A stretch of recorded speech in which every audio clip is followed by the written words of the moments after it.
You want to know who you are, so you look into your eyes, searching for a clue, some ancient imprint that will finally name you, explain you, unlock you, but your eyes cannot tell you who you are. They can only remind you of what you've forgotten. You are not the color that reflects in the mirror. You are the one who is looking. And the one who is looking is already haunted by a question. Why do I need to be told who I am? If you have come here hoping your eye color holds your secret, I must warn you, it does not. But the hunger that brought you here, that is the secret. Because the moment you search for meaning, even in the wrong place, you reveal something profound. You are being called, not by the mirror, but by the self. Stay with me. This is not a decoding of your genetics. It is a descent into your soul. You see, when we search for meaning in external signs, whether in the stars, in the lines of our palms, or in the pigmentation of our eyes, we reveal something profound about our psychological condition. We are seeking what I call the self, but we are seeking it where it cannot be found. We are like a man who has lost his keys in his house, but searches for them under the street lamp because the light is better there. Your search for meaning in your eye color is not foolishness, it is homesickness. It is the psyche's desperate attempt to find order, purpose, and identity in a world that has stripped these things away. Modern man has become disconnected from the ancient sources of meaning, myth, ritual, and the deep structures of the unconscious mind. So he turns to simplistic systems, hoping they will tell him who he is.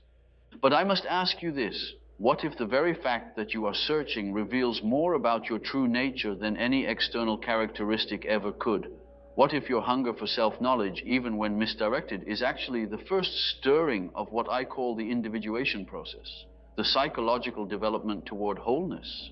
The truth is this: you were not born to be decoded by others. You were born to decode yourself. And this work, this real work, begins not with mirrors, but with the courage to look into the darkness within. When I observe patients in my practice, I notice they often arrive with elaborate theories about themselves based on external categorizations. They have read books that promise to reveal their personality type through their birth date, their physical features, or their preferences. They clutch these explanations like life preservers in the ocean of their own confusion. But what they do not realize is that these very systems, while providing temporary comfort, actually prevent them from undertaking the more difficult but infinitely more rewarding work of genuine self-discovery.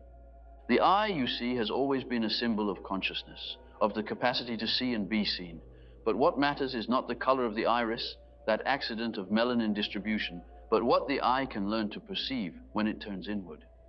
The mystics spoke of developing an inner eye, a capacity for psychological vision that could see beyond appearances to the archetypal patterns that shape human existence. This is the eye you must develop, not the physical organ that seeks confirmation in external signs, but the psychological organ that can perceive the movements of the unconscious, the symbolic language of dreams, and the subtle patterns by which the psyche seeks to express its deepest nature. Part 1, the psychology of external seeking. When you search for your identity in your eye color, you are engaging in what I call projection. You are taking the mysterious, complex reality of your inner life and casting it onto something visible, measurable, and simple. This is not wrong. It is human. But it is also a form of psychological inflation, where we believe that truth can be grasped easily without the difficult work of self-confrontation. Let me tell you what your search really reveals. You are unconsciously aware that you carry within you a pattern, a purpose, a design that goes beyond your conscious understanding. This intuition is correct, but the pattern is not written in your flesh. It is written in your complexes, your dreams, your relationships, and in the way you encounter suffering. The ancient Greeks spoke of the daimon, an inner guiding spirit that shaped one's destiny. This was not superstition, but psychological wisdom. They understood that within each person lies an organizing principle that seeks expression through a lifetime of choices and encounters. But this daimon cannot be seen in a mirror. It can only be discovered through what I call active imagination, through careful attention to the symbols that arise from the unconscious, and through the painful but necessary work of integrating what we have rejected about ourselves. Your eye color tells you nothing about your character, but your need to find meaning somewhere. This tells me that you are being called by something deeper.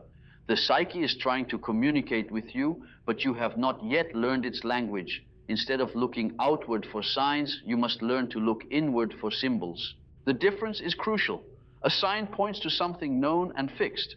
A symbol points to something unknown and alive, something that must be lived and discovered rather than simply understood. Your dreams, your repeated patterns of behavior, your emotional reactions, these are the symbols through which your true nature speaks. Consider how modern culture has created an endless marketplace of identity systems. Personality tests promise to categorize you in neat boxes. Lifestyle brands offer to reflect your values back to you through consumption. Social media encourages you to curate an image that represents who you believe yourself to be. All of these represent the same psychological impulse, the desperate need to know oneself in a world that has lost connection to deeper sources of meaning. But here is what I have observed. The more we rely on external systems to define us, the more we lose touch with the authentic movements of our own psyche. We become like actors playing roles written by others, forgetting that beneath all these performances lies a unique individual soul-seeking expression. The tragedy is that this soul, this authentic self, is far more interesting, complex, and valuable than any category or type could ever capture. It contains contradictions, paradoxes, potentials that unfold over decades of conscious development. It cannot be reduced to simple characteristics because it is not a thing but a process, the process of becoming who you truly are. When you seek to understand yourself through eye color, you are actually expressing a legitimate hunger for self-knowledge, but you are trying to satisfy this hunger with empty calories. You need the real nourishment that comes from psychological work, the examination of your unconscious patterns, the integration of rejected aspects of your personality, the development of capacities that lie dormant within you. This work cannot be packaged into simple formulas because each person's journey towards selfhood is unique. What I can offer you are not answers, but methods, ways of approaching your own psyche that will allow its deeper patterns to emerge naturally, organically, in their own time. Part 2, the shadow, what you refuse to see. Now I will tell you about something far more revealing than your eye color, your shadow. This is the part of your personality that you have disowned, the aspects of yourself that you find unacceptable and therefore project onto others. While you search for identity in your physical features, your shadow is actively shaping your life from the unconscious. Every person carries within them not only the person they believe themselves to be, but also the person they refuse to be. This rejected self does not disappear. It becomes autonomous, operating outside conscious control. It appears in your dreams as the dark figure you flee from. It manifests in your sudden inexplicable irritation with certain people. It emerges in the qualities you most despise in others. If you want to understand your true nature, ask yourself this: what type of person do you find most repugnant? What behavior in others triggers your strongest moral judgment? What aspects of humanity do you believe you could never embody? Here in these rejections you will find the unlived parts of yourself. I have observed that people often seek external systems of categorization precisely to avoid this shadow work. It is easier to say, I am this type because of my eye color, than to say, I am capable of cruelty, selfishness, and cowardice, and I must learn to consciously relate to these possibilities within myself. But the shadow, when consciously acknowledged, becomes a source of tremendous vitality and authenticity. The energy you spend repressing parts of yourself could instead be used for creative expression and genuine relationship with others. The person who has never met their shadow remains spiritually immature, no matter how old they become. Let me share with you a case from my practice. A woman came to me convinced that she was naturally kind and gentle, qualities she attributed to her soft blue eyes. She had built her entire identity around being helpful and nurturing, but she was plagued by dreams of violent, aggressive women who terrified her. In her waking life, she found herself inexplicably hostile toward women who expressed anger or ambition directly.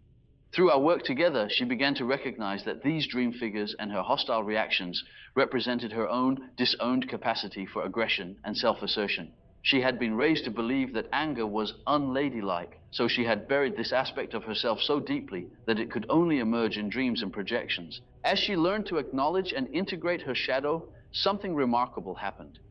She became more authentic in her kindness. It was no longer a performance designed to maintain her self-image, but a genuine expression arising from wholeness.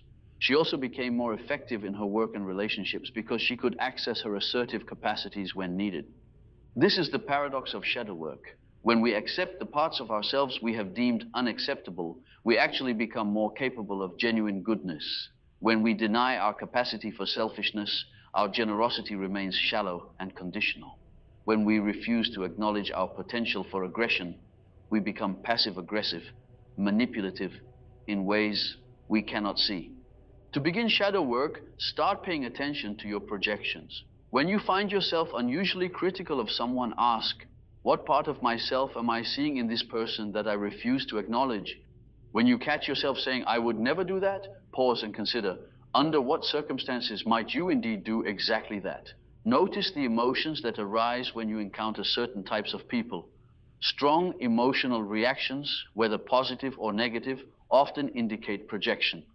The person who triggers intense admiration may carry qualities you possess but have not developed. The person who triggers intense disgust may embody shadow aspects you have rejected.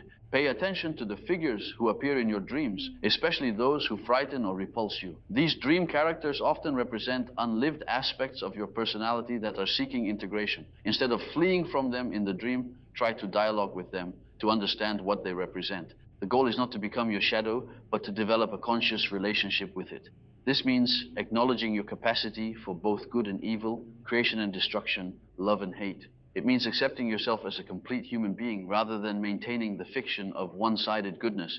When you can own your shadow consciously, it no longer owns you unconsciously. You become capable of genuine choice rather than being driven by repressed impulses. You become authentic rather than performing an idealized version of yourself. You become whole rather than partial. This wholeness, not the color of your eyes, is what determines your character and your destiny. Part 3. Dreams. The true mirror of the self. While you have been studying your reflection in mirrors, your unconscious has been creating a different kind of mirror for you every night, your dreams. These nocturnal productions of the psyche contain more genuine information about your nature and destiny than any external characteristic could provide. Dreams are not random neurological firing, as some would have you believe.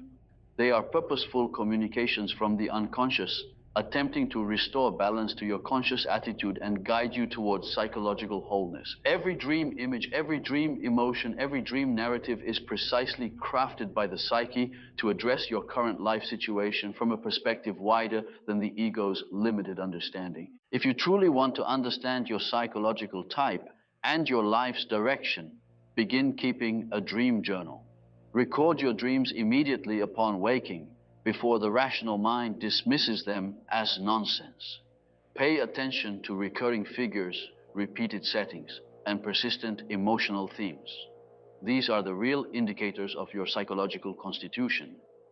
In dreams, you will encounter figures that represent unlived aspects of your personality. A woman may dream repeatedly of a wise old man who gives her counsel. This is the animus, the masculine aspect of her psyche that she needs to develop. A man may dream of a mysterious woman who leads him into unknown territory. This is the anima, his feminine soul that guides him toward emotional depth and creative expression. You will also encounter in dreams what I call the self, the archetype of wholeness and the organizing center of the psyche. The self often appears as a divine child, a wise teacher, a mandala, or simply as a profound sense of rightness and completion. These dream encounters with the self are more valuable than any external system could ever be in revealing your true purpose. But dreams require patience and humility to understand. They speak in symbols, not concepts. They reveal truth indirectly through image and metaphor. You cannot decode them like a simple cipher. You must learn to dialogue with them, to sit with their mystery until their meaning emerges naturally. Let me tell you about the dream of a young man who came to me seeking direction in his life. He had been consulting various personality systems, trying to determine his type so he could choose the right career path. But his dreams told a different story. Night after night, he dreamed of being in a vast library where the books were alive, their pages fluttering like wings. Sometimes he was the librarian, carefully tending these living texts. Other times he was lost among the towering shelves, searching for a particular book that always remained just out of reach. Through our exploration of these dreams, it became clear that his psyche was trying to tell him something important about his relationship to knowledge and learning. The living books represented knowledge that was not merely intellectual but vital, transformative. His role as librarian suggested a calling to be a caretaker of wisdom, while his searching represented his current state of seeking. These dreams guided him not toward a specific career, but toward a way of approaching knowledge that honored both its practical and its sacred dimensions. He eventually became a teacher, but not because a system told him he was the teacher type. He became a teacher because his dreams revealed his soul's natural affinity for the living transmission of wisdom. This is how dreams work. They do not give you simple categories or easy answers. They reveal the deeper patterns of your psyche, the archetypal forces that are seeking expression through your individual life. They show you not what you should do, but who you are becoming. Dreams also serve as early warning systems, alerting you to psychological imbalances before they manifest in your external life. If you are becoming too one-sided in your conscious attitude, your dreams will compensate by emphasizing the neglected opposite. If you are heading toward a crisis, your dreams will often show you the nature of that crisis and point toward potential resolutions. The language of dreams is the language of the unconscious itself. By learning to understand this language, you develop a direct relationship with the deeper layers of your psyche. You begin to live not just from the narrow perspective of the ego, but from the wider wisdom of the total personality. Start tonight. Before sleep, simply set the intention to remember your dreams. Keep a journal by your bedside and record whatever you remember, no matter how fragmented or nonsensical it may seem. Over time, patterns will emerge. Recurring symbols will reveal their meanings. The dream figures will begin to feel familiar, like inner companions guiding you toward wholeness. This is the real work of self-discovery, not decoding external signs, but learning to dialogue with the unconscious wisdom that lives within you. Part 4. The anima and animus, your inner opposite. Within every man lives a woman, and within every woman lives a man. This is not poetry. This is psychological fact. I call these contrasexual figures the anima and animus, and they are far more crucial to understanding your nature than any physical characteristic. For a man, the anima represents his capacity for feeling, intuition, and relationship. She appears in his dreams as the woman who fascinates him, challenges him, or leads him into experiences his conscious mind would avoid. She manifests in his projections onto the women in his life, the idealization, the disappointment, the mysterious pull he feels towards certain feminine qualities. A man who has never consciously encountered his anima remains emotionally immature. He seeks in external women what he has failed to develop in himself: emotional depth, intuitive wisdom, and the capacity for genuine intimacy. He becomes either a perpetual bachelor, forever seeking the perfect woman who will complete him, or a man who relates to women only through projection, never seeing them as they actually are. For a woman, the animus represents her capacity for thinking, assertion, and spiritual authority. He appears in her dreams as the man of conviction, the teacher, the leader who shows her how to act decisively in the world. He manifests in her projections onto men, her attraction to certain types of masculine energy, her disappointments when men fail to embody her inner ideal. A woman who has never consciously encountered her animus remains uncertain of her own authority. She may seek in external men what she has failed to develop in herself: intellectual confidence, decisive action, and spiritual conviction. She becomes either dependent on men for direction, or she unconsciously identifies with masculine energy in a way that disconnects her from her own feminine nature. The work of integrating the anima or animus is the work of becoming psychologically complete. It means developing within yourself the qualities you have been seeking in others.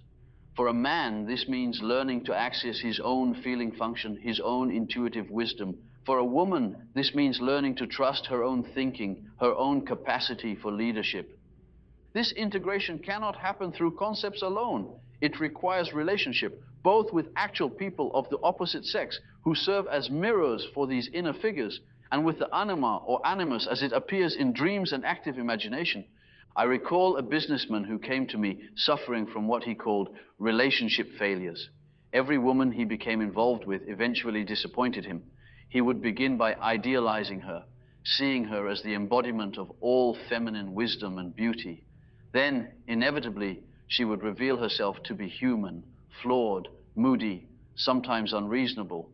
At this point, he would become critical and withdraw emotionally. Through our work, he began to recognize that he was projecting his own undeveloped anima onto these women. He was seeking in them the emotional and intuitive capacities he had never cultivated in himself. When they failed to live up to his projection, when they proved to be real people rather than goddesses, he rejected them. As he learned to develop a relationship with his own anima through dream work and active imagination, something shifted in his external relationships. He began to see women as they actually were, rather than as carriers of his projections. He also began to develop his own emotional intelligence, his own capacity for intuitive understanding. His relationships became more genuine and satisfying because they were based on reality rather than projection. Similarly, I have worked with women who constantly felt undermined or criticized by the men in their lives. They would complain that men never took them seriously, never recognized their intelligence or capabilities. But as we explored their dreams and their inner life, it became clear that they themselves had never taken their own thinking seriously. They had internalized cultural messages about feminine intellectual inferiority and projected their own undeveloped masculine authority onto external men. When these women began to develop a conscious relationship with their animus, learning to trust their own judgment, to speak with conviction, to act decisively, the external world began to respond differently to them. Men began to take them more seriously because they were taking themselves more seriously. This is the profound truth about psychological development. What we fail to develop consciously within ourselves, we inevitably seek unconsciously in others. This seeking creates dependencies, disappointments, and projections that prevent genuine relationship. But when we begin the work of inner development, when we learn to dialogue with our contrasexual side and integrate its gifts, we become capable of relating to others from wholeness rather than from need. We can appreciate the unique qualities that others bring without demanding that they complete us. We can love others for who they are rather than for what they represent to our unconscious. This wholeness is not achieved once and for all. It is an ongoing process of development, a continuous dialogue between consciousness and the unconscious, between the masculine and feminine aspects of the psyche. It requires courage, patience, and the willingness to confront parts of yourself that may feel foreign or uncomfortable. But the reward is immense. The capacity for genuine love, authentic creativity, and spiritual depth that can only emerge from psychological completeness. Part 5, the process of individuation. Everything I have described, the recognition of the shadow, the attention to dreams, the integration of the anima or animus, these are stages in what I call individuation. This is the central process of human psychological development, the gradual becoming of who you truly are, as distinct from who others expect you to be or who you think you should be. Individuation is not self-improvement in the conventional sense. It is not about becoming a better version of the person you think you are. It is about discovering and becoming the person you actually are, beneath all the layers of conditioning, expectation, and unconscious identification. This process typically begins with a crisis. Something in your external life stops working, a relationship ends, a career path proves unsatisfying, a long-held belief system crumbles. These crises are not accidents. They are the psyche's way of forcing you to question the assumptions on which you have built your life. They are invitations to go deeper. The first stage of individuation is what I call the dissolution of the persona. The persona is the mask you wear for the world, your professional identity, your social role, your carefully maintained image. It is necessary for functioning in society, but it is not who you are. When life forces you to question this mask, you begin the journey toward authenticity. This dissolution can be terrifying because the persona provides a sense of security and social acceptance. Without it, you may feel lost, undefined, vulnerable to judgment. You may find yourself asking, who am I if I am not my job, my role, my reputation? This is exactly the right question. It is the question that opens the door to genuine self-discovery. This is followed by the encounter with the shadow, which I have already described. The shadow work forces you to confront the parts of yourself you have disowned, to accept your capacity for both good and evil, creation and destruction. This stage often involves considerable psychological discomfort as you integrate aspects of yourself that contradict your self-image. Then comes the integration of the anima or animus, the development of your inferior function, the psychological function you have neglected, and gradually the emergence of a relationship with the self. The self is not the ego. The ego is the center of consciousness. The self is the center of the total psyche, including the unconscious. The self represents your potential for wholeness, your unique pattern of development, your individual way of serving the larger purpose of existence. As you develop a relationship with the self, you stop trying to be what others want you to be and start becoming what you are meant to be. Your decisions begin to come not from fear, ambition, or the need for approval, but from a deep sense of rightness and knowing that aligns with your essential nature. I must emphasize that this process cannot be rushed or controlled. The psyche has its own timing, its own wisdom about when you are ready for each stage of development. Attempts to force psychological growth often result in inflation, the ego's identification with archetypal energies that are too powerful for it to contain. The work of individuation requires what I call holding the tension of the opposites. Rather than choosing one side of a psychological conflict and rejecting the other, you must learn to contain both sides consciously until a new synthesis emerges. This is uncomfortable work because it requires living with uncertainty, ambiguity, and internal contradiction. For example, you may discover that you are both compassionate and cruel, both wise and foolish, both strong and vulnerable. Rather than trying to resolve these contradictions by choosing one side, individuation asks you to accept both as authentic aspects of your total personality. This acceptance leads not to moral relativism, but to a deeper understanding of human complexity and the possibility of conscious choice. The individuation process also involves what I call the transcendent function, the bridge between consciousness and the unconscious that allows new psychological content to emerge. This function operates through symbols, dreams, creative expression, and what I call active imagination, the conscious dialogue with unconscious figures and images. Through the transcendent function, you begin to receive guidance from sources within yourself that transcend the limitations of rational thought. You develop an inner compass that can navigate situations the conscious mind cannot fully understand. You begin to live from a center that is both personal and transpersonal, individual and universal. This is lifelong work. It is not a problem to be solved, but a process to be lived. And it is the most meaningful work you can undertake because it is the work of becoming real. The goal of individuation is not perfection, but wholeness. It is not the elimination of problems, but the development of the capacity to meet life's challenges from a place of psychological integrity. It is not the achievement of happiness, but the discovery of meaning. When you undertake this work seriously, you may find that your external life becomes more complicated rather than simpler. You may lose some relationships that were based on mutual projection. You may find yourself unable to pursue goals that once seemed important, but now feel meaningless. You may discover that your true calling leads you away from conventional markers of success. But you will also discover something invaluable, the experience of being authentically yourself. You will know the satisfaction of living from your own center rather than from external expectations. You will develop the capacity for genuine relationship, creative expression, and spiritual connection that can only emerge from psychological wholeness. This is the real answer to your search for identity, not in the color of your eyes, but in the courage to become who you truly are. Part 6, Suffering as Teacher. I must tell you something that may be difficult to hear. Much of your most important psychological development will come through suffering. This is not because life is cruel, but because suffering is often the only force powerful enough to break through the ego's resistance to change. When you search for easy answers about your identity, whether in eye color, astrology, or any other external system, you are unconsciously trying to avoid the difficult work that suffering demands. You want to know who you are without having to become who you are. But the psyche does not work this way.